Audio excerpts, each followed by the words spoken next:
I'm going to spend the next few minutes walking through the LG 86-inch UT75 series TV the way most people actually think about a TV before they click buy. If you've ever felt the pull between a massive screen that looks amazing on paper and the worry that it might end up being a costly piece of decor that never really fits into your daily routine, this review is for you. Link is in the description if you want to check the product details on Amazon, and I'll try to give you a clear picture of whether this particular model lives up to the hype or ends up as an over-engineered expense. First off, let's talk about why an 86-inch screen feels like a gamble. Most of us have a living room or media space that was designed for a 55 or 65-inch panel, and suddenly you're looking at a TV that's wider than a standard sofa. The biggest hesitation people share is, will I actually use that size, or will I just stare at a huge black rectangle when I'm not watching movies? The answer, as always, depends on how you use the TV. If you're a family that gathers for movie nights, a sports fanatic who wants every play in full-frame detail, or a gamer who appreciates a wider field of view, that extra real estate can feel like a genuine upgrade. If you mainly binge sitcoms on a laptop or watch news for a few minutes each day, you may quickly discover the space feels excessive and the cost hard to justify. From a practical standpoint, the first thing you notice when you unbox the UT75 is how the TV is built to sit on a wall rather than on a stand.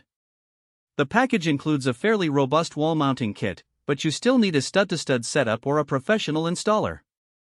The biggest hidden trade-off here is the time and possibly extra expense of getting the TV mounted securely. If you're comfortable with a DIY installation, the process takes a couple of hours, otherwise, you'll want to factor in a technician's fee.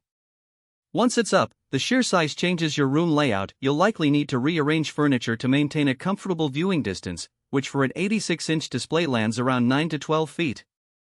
Anything closer, and you'll start seeing pixelation, and the immersive effect can actually become a strain on your eyes.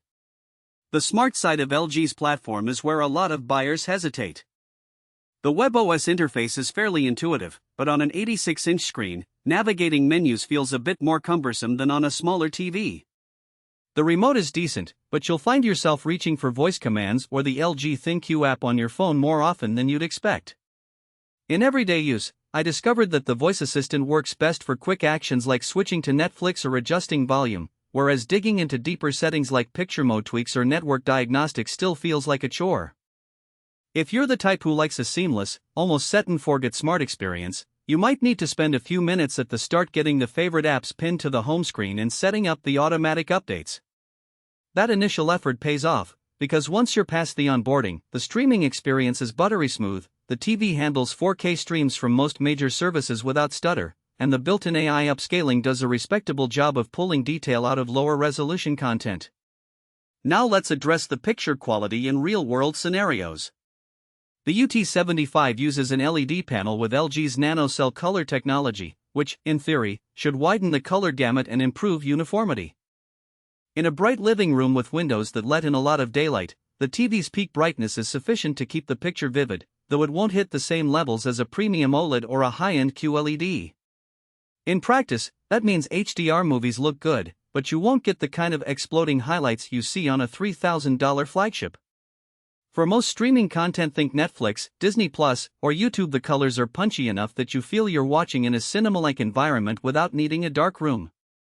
Sports fans will appreciate the decent motion handling. The TV processes fast action fairly well, and you won't be haunted by excessive blur during a fast-moving soccer match.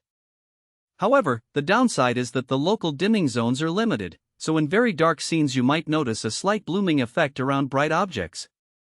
If you're a cinephile who insists on the deepest blacks and perfect contrast, that could be a sticking point. Gaming is another use case that often trips people up when they size up a TV. The UT75 supports a 120Hz refresh rate and low input lag in its game mode, which translates to a responsive feel for console gamers. I tried it with a next-gen console for a couple of hours of fast-paced shooters, and the lag was low enough that it felt comparable to a mid-range gaming monitor. The only caveat is the TV's HDMI 2.1 bandwidth. While it does support the standard, you'll need to